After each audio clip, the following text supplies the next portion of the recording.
खेड येथे जामगे निवासस्थानी आयोजित कार्यक्रमात खेड नगरपरिषद अपक्ष उमेदवार श्रद्धा सागर कवळे आणि सागर कवळे यांनी कुटुंबासह शिवसेनेत जाहीर प्रवेश केला।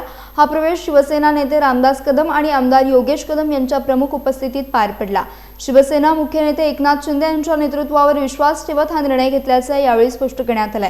या प्रवेश सोहळ्यावेळी जिल्हा प्रमुख शशिकांत चव्हाण, तालुका प्रमुख सचिन धाडवे, पंचायत समिती सदस्य महेंद्र भोसले, नगराध्यक्ष माधवी बुटाला, राजेश बुटाला, नगरसेवक मिनार चिखले, स्वप्नील सैतवडेकर, नगरसेविका रेश्मा खतीब यांच्यासह अनेक पदाधिकारी उपस्थित होते। यावेळी शिवसेनेत मोठ्या प्रमाणात कार्यकर्त्यांचा ओघ वाढत असल्याचे दिसून आलं। हिंदुत्व आणि विकासाच्या ठाम भूमिकेमुळे शिवसेनेवर विश्वास वाढत असल्याची प्रतिक्रिया मान्यवरांनी व्यक्त केली।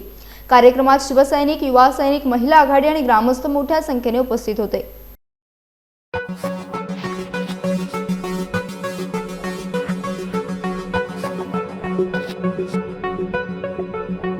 Thank you.